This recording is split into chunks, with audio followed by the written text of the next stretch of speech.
Imagine that, and this is going to stretch your imagination, but stretching is good for you, so let's try. Imagine that you are an 18th century Serbian peasant. The year is 1725, and you live with your family in a small, sleepy village in the foothills of the Carpathian Mountains.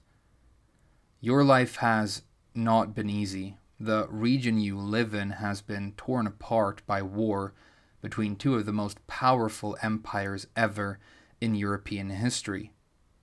In the north, the Holy Roman Empire, currently under the control of the House of Habsburg in Vienna, and in the south, the Ottoman Turks, a technologically advanced superpower that has served as the essential gateway between Europe and Asia for centuries.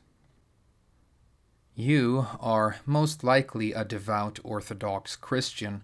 You believe not only in God, but also in his great nemesis and in things like witchcraft, black magic, and demonic possession. You also haven't had the wealth required to lead a very comfortable life. The local people all lack the land and equipment required for proper agriculture, and so most of you make a living raising animals in the hills. Just to try and paint a more vivid picture of what daily life would have been like in these days, electrical lighting will not be commercially available for another 200 years or so, and at night the only light you see is either the moon or fire.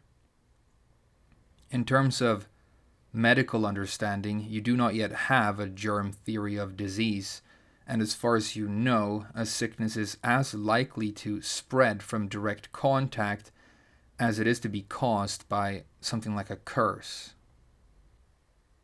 So, now that the stage is set, our story can begin, and like a hacky movie trailer, I want to emphasize that the story is, as far as we know, completely true.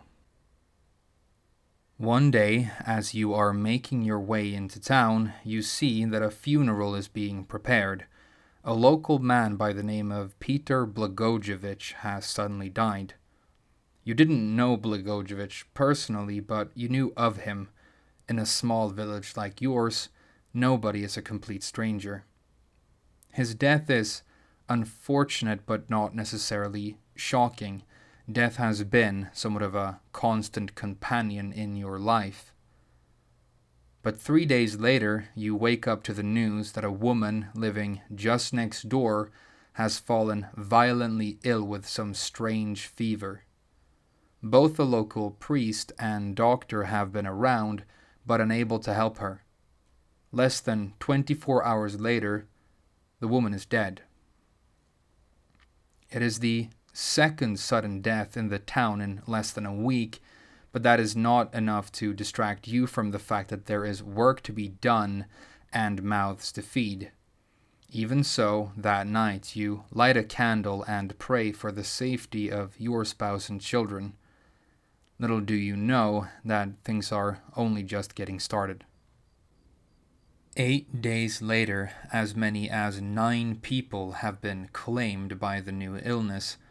They all wake up with a fever and pass away before the next sunrise. That is not what is worrying you the most, though, because apart from their symptoms, the dead have one other thing in common.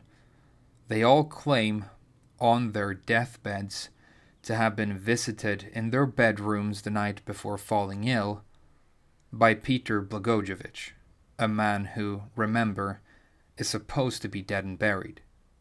The village is now in full-blown panic. Yours and a few other families hole up in a single house at night, the adults taking turns keeping watch as the children struggle through their nightmares. My question is this: as you are sitting there by the fire, clutching a pitchfork and listening for any sound in the night, what do you think is happening to the townsfolk?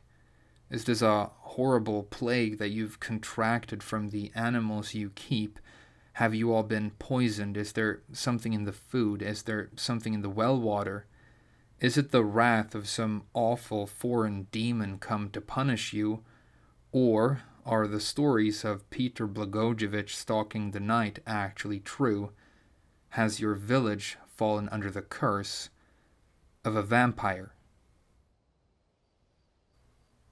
Spooky Halloween to you, everybody. I hope you have a great time. I love Halloween. This is probably my favorite time of year. I especially love the modern incarnation of the tradition, people dressing up as horrible monsters and having one-night stands in public bathrooms. I think it's a great idea. Just make sure you're safe out there. Now, I wasn't originally going to talk about vampires in my Halloween special because I feel like it's a little bit overexplored, especially around Halloween. But I was reading about something completely different. It was this article on Indonesian witchcraft. Apparently, there are witches in Indonesia who will eat a human fetus by sucking it directly out of a pregnant woman's vagina. And I thought that was really metal. But I sort of stumbled across these stories of what was called vampire mass hysteria. And those words really caught my interest, so I started looking it up. Now, these incidents apparently became common in Eastern Europe in an age that was supposed to be the Enlightenment, which is kind of weird. But they sort of spread to the West and were mythologized into these frightful tales of the undead rising from their graves at night to feed on human flesh and blood. And even though legends like that are about as old as humankind, they exist in almost every ancient culture, these incidents are probably what shaped our common cultural image of a vampire and sort of the association with places like Transylvania. The reason I decided to do a slightly more dramatic intro to my podcast than I typically would is I really wanted to try and put you in the shoes of these people living 300 years ago if I could, because I was reading the stories about them and I was just overcome with sympathy for them. I think we tend to underestimate the humans of the past, but if you look at us genetically, we basically haven't changed, and if you or I were living in these times, in these places, we would probably just be another one of these people. But I think we all have had those days where we saw a scary movie or heard a scary story and then we found ourselves alone in the darkness at night, maybe walking home from a friend's house and jumping at sounds in the bushes, or trying to get some sleep at night and imagining that there's something hiding beneath the bed.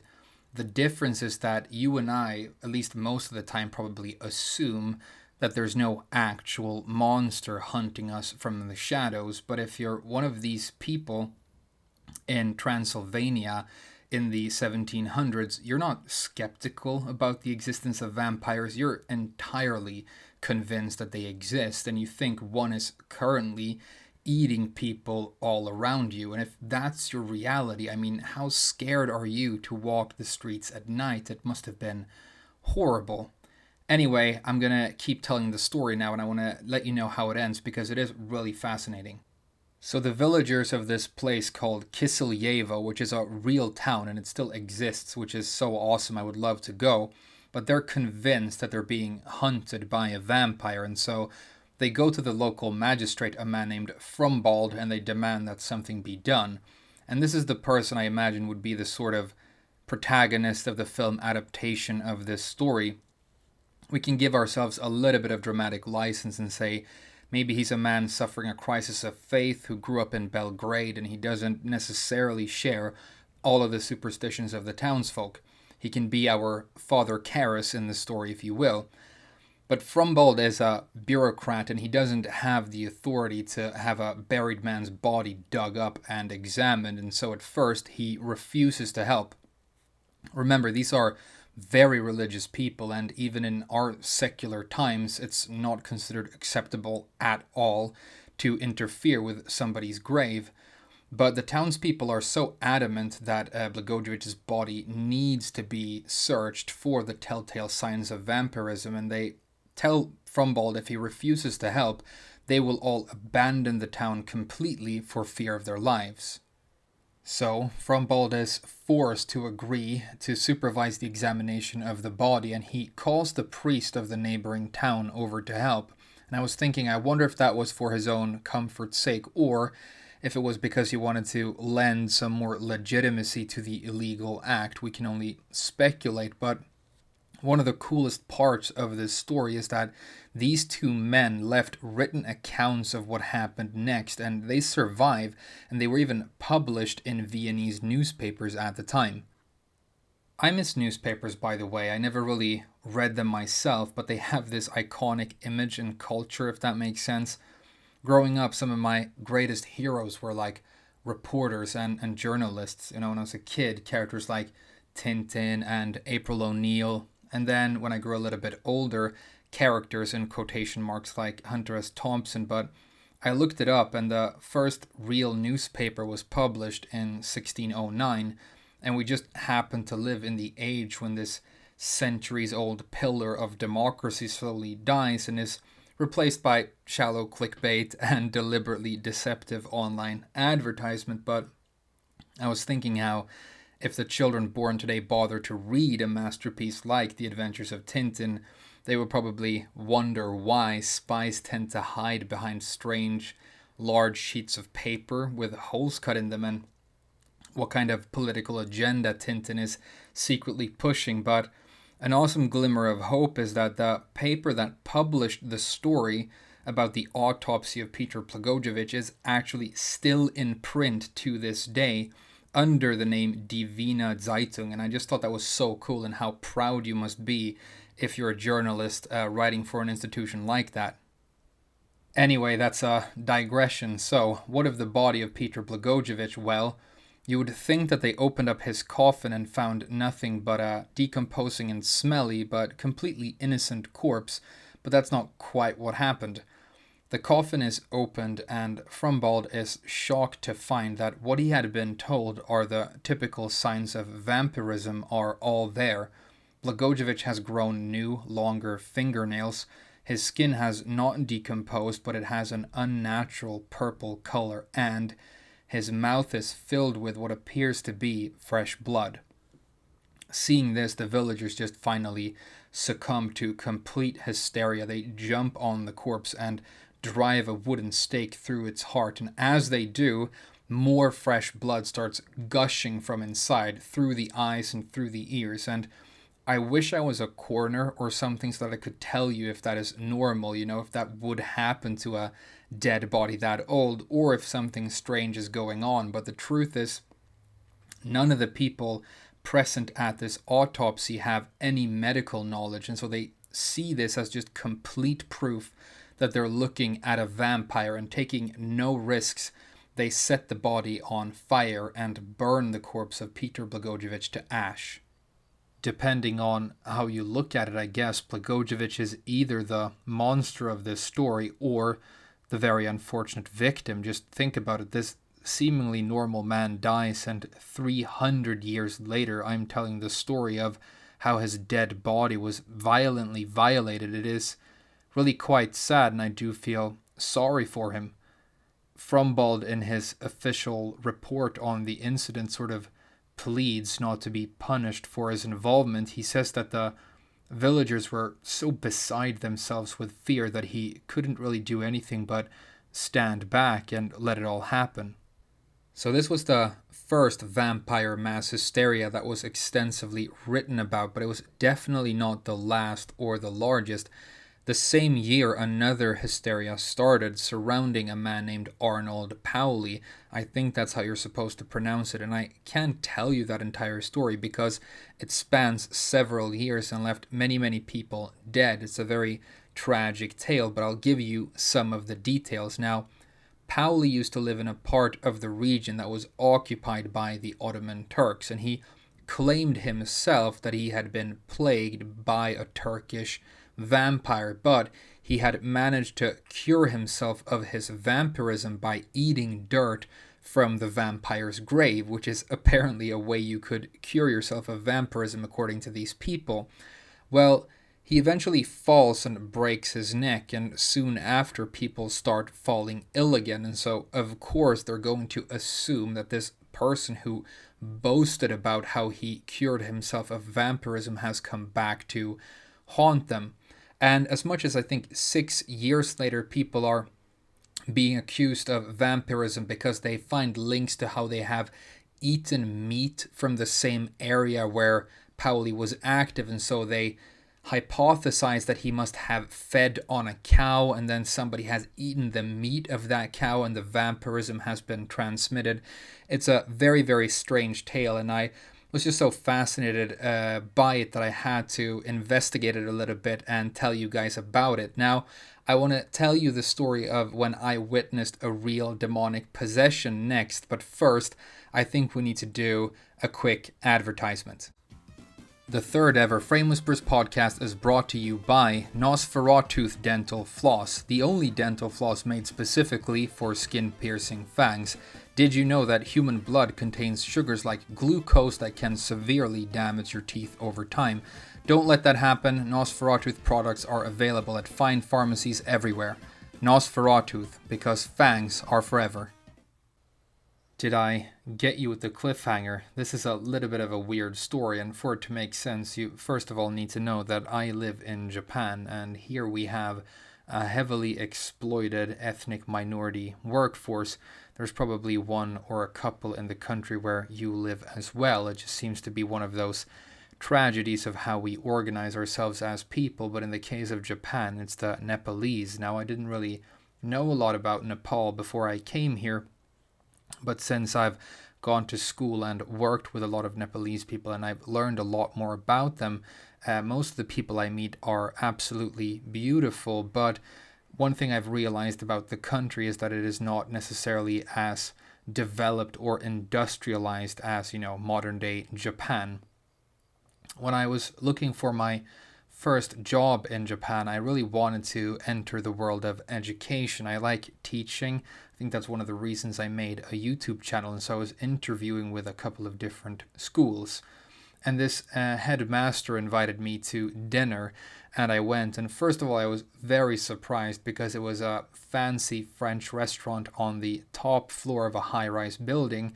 But it turns out he wanted to wine and dine me because he wanted to hire me for a job, but it wasn't necessarily going to be the easiest job in the world. So basically what he asked me to do is to be a sort of guidance counselor for foreign students, because I was a foreigner who had managed to integrate quite well with the Japanese society, and so I could help them with finding work, giving them advice on their education, and also serve as a sort of liaison between them and the Justice Department and immigration services. There's a lot of difficult paperwork that needs to be done for you to be allowed to stay in this country, and it's not easy if you don't speak the language. So he said, we're going to give you a cell phone that you're going to have to keep with you at all times. And already I'm not happy because, as you know, I don't have a cell phone and I don't like them. But he said that I would have to keep it with me at all times. And if the call came, at 4 a.m. in the morning, I had to be willing to take the call and go diffuse whatever emergency was happening. And in return, he was going to pay me quite nicely, but I was like, what do you mean emergency? These are just people, your students. It's not like they're getting into trouble every day. And at that, he sort of laughed a little bit, and then he leaned back and he took his iPad out of his bag and said he wanted to show me something.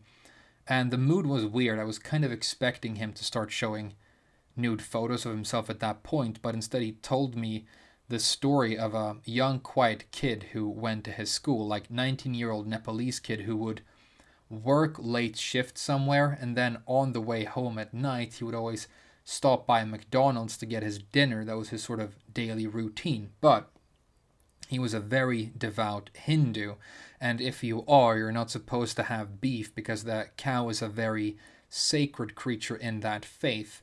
But this one day he didn't realize that the person at the counter had messed up and accidentally given him a normal hamburger, and he didn't notice until he had already eaten half of it. Now, that is already enough to upset anybody. I mean, you go to McDonald's to get a burger and then you come home and it's not the burger you ordered. I'd be pissed. But if the burger you got somehow offended your faith in a very profound way, then that's obviously worse, and this boy didn't take it very well. What happened was the principal got a call in the middle of the night from a hospital. The police had found him running around in the streets, screaming and jumping at people, trying to bite them. So they had restrained him because they obviously thought he was on drugs, and they took him to a hospital. And by the time the principal got there, he had slashed a nurse across the face with his fingernails. He was kicking and screaming, but he had some of his other Nepalese students with him who sort of helped translate and explain the situation. So he manages to convince the police that the boy is not on drugs, and they agree to have him driven back to the school dormitory. When they get him there, they put him on this dirty ass mattress on the floor. The principal takes out his iPad and films the video he now wanted to show me. So he starts the video, and I see this kid on a dirty ass mattress on the floor in a dark room. He's on all fours with his back arched, and he's hissing and growling at people and swiping at them with his hands. He was twisting his neck in really weird ways too, and the principal explained to me that what this boy believed was that if you eat meat, then your punishment is that you will be reincarnated as a predator in your next life. And this boy had a full-blown psychosis and thought that he was transforming into a tiger. And the strangest part was, it was like a 40-minute video, and he was skipping through it. But every once in a while, the boy would sort of regain himself and wake up. And as soon as he did, he started crying, and he clasped his hands in front of his head, and he started praying for forgiveness to the gods for this sin that he had committed. But then he would sort of blink back out of existence, and the tiger would be back. It was one of the strangest and most eye-opening things I think I have ever seen. I hope it doesn't sound like I'm making fun of this person or his religion. That's not the point at all. Whether or not he was actually transforming into a tiger, it was a human being in a large amount of very real pain, and it apparently took him like 48 hours to completely come back from it. But I think the reason stuff like this really fascinates me is I grew up in one of the most secular societies ever in human history, and as I became an adult and started traveling the world and meeting all kinds of people, I kind of had to introduce myself to the world of human spirituality. It's this profound part of the human experience that I was sort of completely missing out on before, but it can actually be very useful to be a very pragmatic person. I have an example of that now. This podcast is going to make it sound like I've had the weirdest fucking life ever, but I lived for a short while in an abandoned hotel in the city of Kyoto, here in Japan, and I still had my real house and everything. I had to go there for work, and we lived in this building, me and a small group of my work colleagues. But the thing about this building, it was beautiful, and it was actually renovated. That was not the reason it was being torn down, but it was apparently a very haunted place, and it had catacombs. And if you talk to most Japanese people, basically everybody here believes in ghosts, and about half the people who believe in ghosts will tell you that they've actually seen one. And so they were kind of worried about staying in this place, and it was a rule in this building that some places, especially down in the basement in the catacombs, you did not ever turn off the lights, because if you had to go down there and it was dark, then you might run into a ghost. The problem is that the washing machine was down in the catacombs, and we had to sort of agree on a schedule for when anybody could do their washing. And so I just agreed that I would always do it at night, because nobody else wanted to go down there. But a really cool benefit to that was that the restaurant kitchen and the restaurant was still active. They kept all of their fridges and everything down there. So I would just go down and eat like ham and pancakes with whipped cream in the middle of the night. And I knew that if anybody noticed that food was missing from the kitchen, I could just blame the ghosts. Now, a tradition in the short lifespan of this podcast is I always give you guys a film recommendation, and then I answer some questions. And in this episode, obviously, I want to recommend a vampire movie to you. And as soon as I knew that I was going to do that, I knew exactly which movie I wanted to recommend, because I have a favorite. It's called What We Do in the Shadows. You might not have heard about it because it didn't make a huge splash when it came out, but it's actually a very funny movie. So again, I'm recommending a comedy, even though I don't really like comedies, but this one is really, really good. And I think the reason it's great for Halloween is if you want to have a Halloween party or you want to have, people over for Halloween movie night, a lot of horror movies can be, disturbing or put some people in a weird mood, and you don't want some people to have to leave the room or feel bad. You want that sort of fun, spooky feel, and there's loads of it in this movie, and it's very funny. So it's perfect to have on in the background just for atmosphere at a Halloween party. But I do recommend that you turn the sound up and actually watch it because it is very funny and very well written. The premise is this: there's a group of vampires who were all turned into vampires at different times. So they're all from like different time periods, but they live together in a share house in New Zealand, and they invite a documentary crew to come into their lives and make a documentary about what it's like to be a modern vampire. And the sort of inciting incident is this one man who is a normal human at the beginning of the story gets turned into one of the vampires, and so along with the viewer he needs to be introduced to that whole world and what it means to be a vampire. It's really, really funny. One of the main guys is Taika Waititi, who you will know as the person who is directing the Thor movies right now. He did Thor Ragnarok, and I think he's directing Thor Love and Thunder as well, which is the new movie. I'm not a huge Marvel guy. I don't watch all of those films, but I did really like Thor Ragnarok, and I think he's a good director and a very funny guy. And the whole film just has that Flight of the Conchords, very New Zealand brand of humor. I know that they turned it into a TV show. I haven't seen that. I don't know if it's any good, but the movie itself is absolutely hilarious and a lot of fun. So if you want a good, funny, spooky film to watch for Halloween, definitely check out What We Do in the Shadows. And one question I've gotten a couple of times that I promised that I would answer is, do I like anime and do I watch anime? I guess the reason people ask me that is I am a European guy and I live in Japan, but I hope I don't disappoint anybody when I say that I actually don't. It's definitely not the case that I've always disliked anime. When I was younger, I watched it a lot. I mean, like a lot, probably hundreds and hundreds and hundreds of hours. And that's probably one of the reasons Japanese was a little bit easier for me to pick up later in life, because I'd been exposed to the language so much when I was younger. But I wanted to remember and recommend something that I really liked. And I remember this one show called Sayonara Zetsubo Sensei, which was about a teacher who has a classroom full of like mentally ill students. They all have something very wrong with them. And it was very silly and very strange, but there are all these little jokes and hints hidden in the names of things and stuff happening in the background. And so as I learned more about the language, I could sort of enjoy a completely new layer of it. And I enjoyed, sort of understanding another layer of those jokes. So if you are interested in the Japanese language at all, then I guess I recommend checking out Zetsubo Sensei, but I haven't seen it in many years now. I definitely hope it holds up. Another question I got is, have you read The Gargoyle by Andrew Davidson?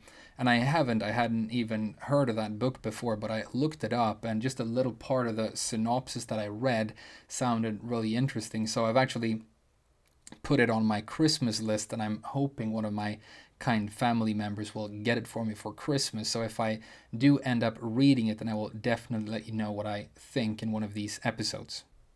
We've talked about mass hysteria in this episode, and I know I have a primarily American audience, so I just thought that I should mention the most famous case ever of mass hysteria in North America, the Salem witch trials.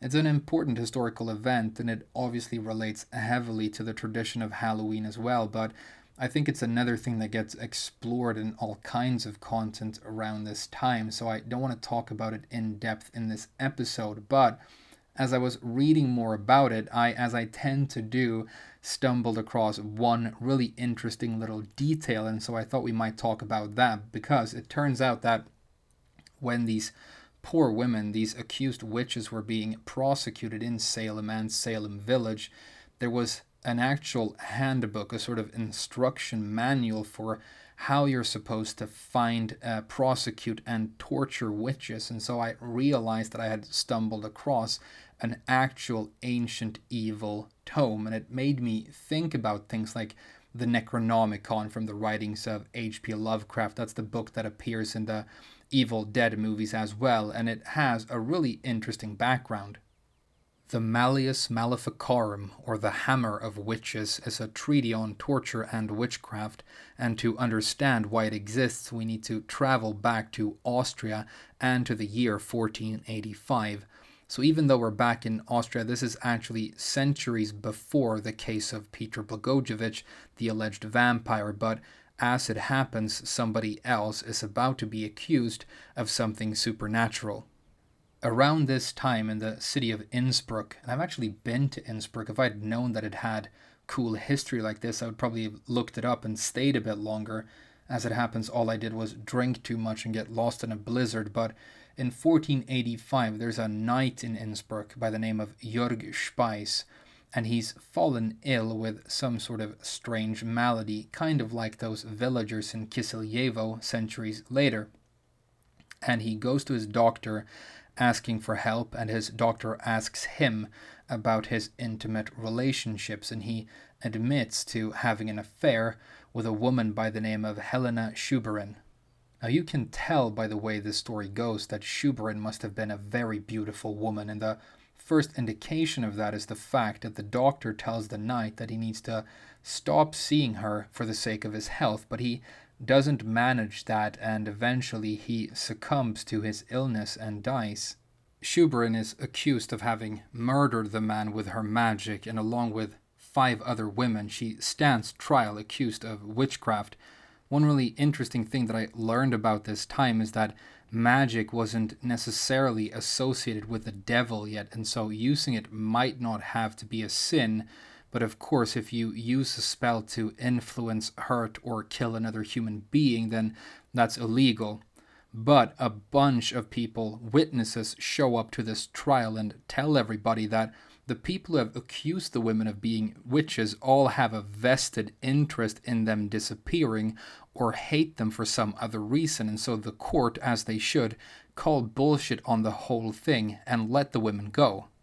So that's great, right? It's a story with a happy ending. Well, not exactly, because at the trial is an inquisitor and an asshole by the name of Heinrich Kramer. He has a scary first name and a funny last name, which is a problem, but he's not a funny character at all. And he's so pissed about the fact that Schuberin is let go that he starts obsessing about it. And reading this story, it kind of feels like he was obsessed with her specifically, and he was probably suppressing a lot of sexual darkness, is my guess. But he goes back to Cologne, where he's from, and he starts writing a book about how you need to find, kill, and torture all the witches to death. 2 years later, he publishes the Malleus Maleficarum, and he's very excited about the fact that he even gets the current Pope, Pope Innocent, to endorse the book. Now you start reading a translation of this manual, and it's just seeping with evil. Basically, if you're accused of anything, there's no way out for you with this book. It suggests that you start torturing an accused witch, and you only stop to show them the next method of torture that you're going to use, and then you give them an opportunity to confess. If they don't, if they keep on saying that they're innocent, then you move on to the next method, but you're never supposed to use the same method twice, unless it allows you to uncover some new information. For example, the accused starts implicating others. In that case, it's okay. But notice the fact that you're either going to be tortured to death in this process, or you're eventually going to give up and confess. And if you do, you're going to be executed, usually by hanging or by being burned at the stake. Why do you write something that's psychotic? I mean, we can only speculate, but I saw a couple of articles about Kramer, and again, it's unfortunate that he has a funny name, but they seem to suggest that he believed women were so susceptible to the power of the devil that they would inevitably succumb at some point and become sorceresses. So if he was torturing a witch to death, he was either killing a witch or somebody who was going to become a witch in the future. And I was just so shocked to realize that the Salem witch trials started in, 1692? So more than 200 years later. And they were still using this obviously old and evil book in the prosecution of the women of Salem. The oldest and strongest emotion of mankind is fear, and the oldest and strongest kind of fear is fear of the unknown. Those are the words of H.P. Lovecraft, one of my favorite authors of all time, and a man who definitely understood fear. There's been a lot of debate about him lately because it's obvious if you read about him or you read his work that he was very xenophobic, and it's not acceptable in these times. And so the question becomes, should you enjoy his work despite that? And I kind of look at it in a different way, because it's obvious if you read Lovecraft that he was a man who was at the complete mercy of his own fear. He grew up in Providence, Rhode Island, and he never wanted to leave. Anything in the outside world scared him so much that it conjured up images in his mind of the horrors of deep space or the bottom of the ocean. I don't think anybody else could have written about our fear of the unknown in the way that he did. And so whether or not you choose to respect him as a man, I think that does mean that he has a lesson to teach us. One thing that I started thinking about when I was reading all these stories that I wanted to tell you in this episode was how we really are governed by our emotions as human beings. I mean, if you believe strongly enough that you're going to become a tiger, then you will become a tiger, whether that's physically possible or not. But our emotions, and especially our fear, is what makes us susceptible to the only monster we can say for sure exists, because we have history to look back on. It's the monster we ourselves turn into when we fear one another, or when we decide to prey on the fear in the hearts of others. I mean, if you were in Transylvania in the 1700s, all you had to do was hang around Turkish people to be accused of vampirism. And if you look up the witch hunts that happen in the modern world to this day, a majority of the cases happen because somebody's trying to get rid of a family member because they want access to their land, or they want to get an inheritance.